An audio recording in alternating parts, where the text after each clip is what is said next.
Today on Outside the Box Reviews, we're taking a look at the Sideshow Collectibles 1/6 scale Jason Voorhees figure from Friday the 13th, Part 3D. And this is the somewhat controversial release from Sideshow, at least in the groups that I follow online. This figure has been met with some pretty harsh criticisms upon its release, mostly because of things that it did not include that it was supposed to have from some of the early photos, and just some straight up inaccuracies to the character itself. And in full disclosure here, this video is most likely going to be part 1 of 2, because I bought this figure already planning upgrades to it to make it closer to what I really want in my collection as a high-end Jason Part 3 figure. And I'll talk more about those at the end of this review, but I want to be upfront about it as it may shade some of my other feelings about this figure. For accessories, Jason comes with what appears to be the new standard Sideshow base for these horror figures at least. I have the Evil Dead 2 Ash figure and it came with a very similar display base. Here we have Friday the 13th done in a glossy black paint on a more matte black hexagon. Then we have a round post back here for the upright piece to peg into, which I kind of like since it gives you the ability to rotate your upright. And then we get a Hot Toys style cradle to go between his legs. My biggest gripe with this stand is that it is very, very thick. And just to bring in for comparison, the Hot Toys style stand, you can see that sits almost half the height of this Sideshow base. So if you have a lot of figures already on a standard Hot Toys or old style Sideshow stand, this is really going to elevate this new character above your other ones. And if you're trying to keep kind of consistent height with things, it could cause some display issues. Obviously, these are easy enough to pick up on Amazon for super cheap, so it's pretty inexpensive to get a replacement. We also get his axe, the one that ends up in a place where I don't think he actually really wanted it. And I gotta say, I love the blood splatter on here. We get this really great dark red there on the edge of the axe. The blood splatter, I guess, is a little lackluster because it doesn't have that nice sheen to it, but overall, I think that's decent. We get a little more of that blood splatter here down the handle. The handle does a good job of looking like wood. It kind of fades to a lighter color here in the middle and gets darker down there at the end. We actually have some blood where his hand grips it, which I like a lot. And we got some nice scuff marks down here at the bottom. It looks nice and worn. For what this is, I think they did a very, very nice job on this axe, and I think it's going to be the weapon my Jason gets displayed with the most. As for Jason's iconic machete, I like the detailing on it, but I feel like it is a comically large machete. Like when you go into Spirit Halloween, they have those giant clown machetes. It feels like that. Just for a quick comparison, here it is next to a Sideshow machete. I'm not sure which figure this came with. I got it with a Part 7, but the Part 7 also had a Part 6 mask on it, so it could be related to anything. And you can see it's quite a bit shorter than this new machete. Here's a custom machete I bought from a seller on eBay. Once again, much, much shorter. However, it is slightly smaller than the ridiculously oversized Mezco one that we got with our 12-inch Part 7 Jason. But enough complaining about the oversizedness. The blood here looks pretty nice. Once again, that nice shiny wet blood there at the edge. It kind of fans out onto the blade pretty well. Overall, I like the look of this. You have a little blood on the reverse side there too. Maybe they got confused and they thought this was Part 2 where he was hacking people in the face with the wrong edge of the blade. There's kind of a nice modeling look in the metal, pitted look here in the metal, going down the blade. I really like the attention to detail on the paint work here. The handle looks pretty solid. I like the rivets in it. I like the wood grain effect. Overall, I like everything here. I just wish it was maybe 10% smaller. Unfortunately, my setup isn't too great for reviewing head sculpts on figures this large, so I'm going to take the head off for this segment. I don't think the head came out too badly as it is in terms of sculpt. The mask is okay in the way it's shaped. The head has all the kind of appropriate lumps, a deformed ear. I think the paint job on the head itself looks pretty solid. The paint job on the mask, however, is really tannish yellow. This is closer to like the Part 6 mask that kind of had that almond coffee look to it. The Part 3 mask should have a very white base to it because it is the newest mask we get in the Friday the 13th movie. So it's a little disappointing that they went this color with it. NECA did the same thing with their 1-to-1 replica, which sucks. We have the straps coming off the side, which are actually material. They're not elastic. They're kind of a ribbon type material. We have the rivets holding them on. The holes on the mask all look like they're in the appropriate place. The chevrons aren't badly done either. You get a little weathering here on the nose and around the eyes, but not too much anywhere else. You do get the 2 shiny rivets down here on the cheeks. We get the adjuster up here at the top of his head, and that comes over the top, and the other strap loops through it. On mine, though, they twisted it before they connected it to the mask, so now I have this permanent twist that I'd have to do some major surgery to reverse. Looking at the front of the mask, you can see the eyes through there. They did a decent job getting those sculpted in there. This mask does not really come off. Now, what I've heard is that it's held on the forehead, that it's pegged into this head, that there actually are some sculpted details underneath this mask, and I've seen people actually remove this piece, fill in the forehead, and add teeth to it, and they have an unmasked Jason. But it's a shame that Sideshow didn't give us that to start with. The head is also on this ridiculous peg system where it has a giant barrel that goes into the bottom of the head rather than a standard ball joint, and it seems like that is designed to have a swappable head. Like, we should have had a battle damage head, which I think they actually showed. Or if they didn't want to make the mask removable, just have an unmasked head we could swap in and out. And it's really disappointing that the final product didn't have something like that, because one of the great fun things about Jason is taking the mask off and seeing how ridiculous he looks underneath it. And just to show it off, here is the ridiculous peg system they have. Like I said, it's gigantic. And that goes down into this neck piece here, which I actually found out does go down fairly far on the figure. If we pull back the shirt, we can see, I'm not going to pull up his undershirt, but it does seem to go down at least to his chest, and it does make that kind of hump on his back that's iconic to this version of Jason. So it's a pretty large neck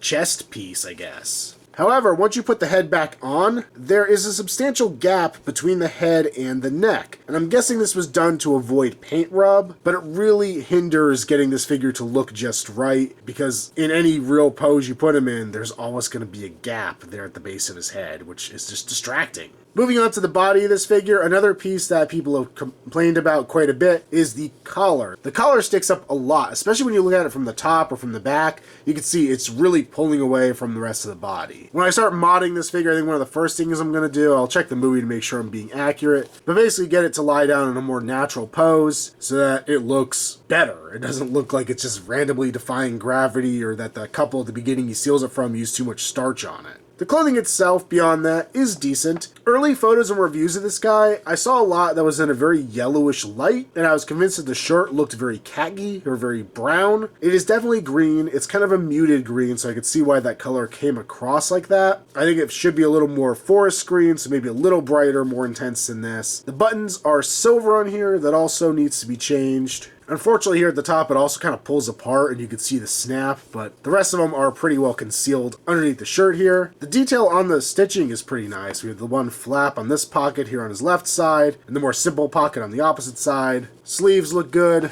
Nothing too complex on the back, but it looks as it should. Coming down to the arms, we can see the button is open, exposing his flesh, and they did actually do sculpting and painting here on his forearms to make them look more like Jason, which I definitely appreciate. The sleeves also do have a tendency to pull back, just like in the film. For his hands, we have two different choices for either side. So right now I have the gripping hands on, which are pretty standard looking, but they definitely are sculpted to look a little more Jason-y than a standard hand. And either of those can pop out. You keep the joint with them. And we can replace them with an open hand with its own peg system, which is really nice that we get multiples there. Open hand is basic enough, but it does its job. We also have one for his left side, same basic sculpt there. Going further down the body, we have his silverish pants, which was another piece I was kind of concerned about. The pants in part 3 are silver. Some of the early photos I saw, they looked khaki, and they are kind of towing that line between silver and light brown, but they definitely sit more on the silver side to my eye. Once again, we get some nice detail here. The pockets are well done, both on the sides and the back, and overall, I can't complain about the work done here. They had some nice weathering there at the bottom where it looks like they've gotten muddy, but no knee wound or anything for this version of Jason. I think Sideshow did a really nice job on the boots. They have a nice leather texture to them. You got some blood and mud splatter on them, which looks really good. Honestly, especially looking at some of the older Sideshow figures recently, which I know are very old at this point, but these boots are a major step up from what they were doing back then. The one fault I have is that this one keeps popping off. His left boot just will not stay on to save its life every time I touch it. So that is a bit of a problem. For articulation, the head is on that giant ball joint, so you can look pretty far up. You kind of have to keep the head down and push it back so that you don't have a gigantic gap there. We can look really far down. We can go side to side, and we can also pivot. The arms will go forward and back. They are limited a little bit by the actual clothing, but that's to be expected. I do wish they'd go back a little further. It feels like they kind of ratchet, which may also be kind of impacting the articulation, because if they don't snap into that next groove, they're not going to sit there. You can go out to the side, you can rotate at the upper arm. Feels like a double joint there at the elbow with really good range of motion. You can also swivel there at the elbow. With the Hot Toy style wrist joints, we could swivel, and then we could also pivot, and then we could move that swivel and get the hand in pretty much any position we need it to be in. Feels like there's a mid-torso ball joint in here, so you can move forward and back, rotate side to side as well as pivot. Feels like there's a similar joint here at his waist, giving you a really free axis of movement. Legs will go forward, not so far back. It seems like his butt is really inhibiting that. And decently out to the side. Once again, we get a ratchet joint, so if you're not getting to that next ratchet stage, it's probably not going to lock. We have a swivel at the upper leg. I believe another double joint there at the knee. And a decently nice ball joint here at the foot. The rubber on the upper part of the boot is soft enough that you can get a little ankle pivot out of it, as well as just a rotation. So unfortunately, the two older Sideshow Jason figures I have in my collection are currently completely taken apart to be revamped into better figures, so I don't have one of those old ones to accurately compare it to. So I'm trying to figure out what else I could stick next to this guy. So how about my custom part 4? Oh no, the less said about that the better. So how about to illustrate an old Sideshow body, we bring in the Freddy vs. Jason Fred Krueger figure that Sideshow did years ago. The Freddy Krueger figure that nobody wanted, because it's the absolute cheapest one on eBay and has been for years. And we can see that old Sideshow body is actually really tall in comparison to Jason. Freddy should never have been this tall next to Jason. But this new build is much better as well. It's a much more muscular figure. It fits the actual character a lot better than the old Sideshow releases that just said, let's take a generic body, I think they called it the Prometheus body if I remember right, and just stuck clothing and head sculpts on it to make whatever they wanted. So this figure has me really torn. And to be quite honest, upon seeing initial photos of it in actual collector's hands, not just the images Sideshow had online, I had initially intended to pass on this figure because I felt there was too much wrong with it to really justify the purchase. But shortly after people started getting it, I started hearing rumblings in 1/6 custom figure collectible groups that people were going to be doing new head sculpts for this guy. More accurate head sculpts with removable masks. And I started seeing people making the mods needed to make this Jason look the way he should. And it really, at the end, became a numbers game for me. I really just tried to figure out if I was going to be better outright kit bashing this figure, finding my own parts for it, and getting a custom head sculpt for it, or buying the Sideshow piece and getting upgrades to it. And as you can see, I went with the upgrade route. I have high hopes that when I get the head from Kane's Productions, it's going to be spectacular. So far, it looks amazing. And then I can make the needed mods to the shirt and maybe some to the body as well, and really get this figure where I want it to be. But that's not the way I review figures. The way I review figures is to take a look at the mass-produced figure and say whether I would recommend it to you, the anonymous YouTube viewer that I know nothing about personally, probably. Except that you seem to like the same kind of figures that I do. So, on its own, it's a very weak recommend. And if somehow the opportunity comes about where this figure's on sale and not quite as pricey as it is upon initial release, I would definitely jump on it. Because it's good, it's just not great. And I don't think everybody's going to be as tempted as I am to go to more extreme lengths to make this a really nice figure. I think a lot of people will be very happy with what you get right out of the box. It is significantly better than what I thought it was going to be from seeing those early reviews and videos. Specifically because of the lighting people were using. The lighting really just made the colors look even worse than they are and really had me scared. So that's where we're leaving this one. A weak recommend, but still a cool figure.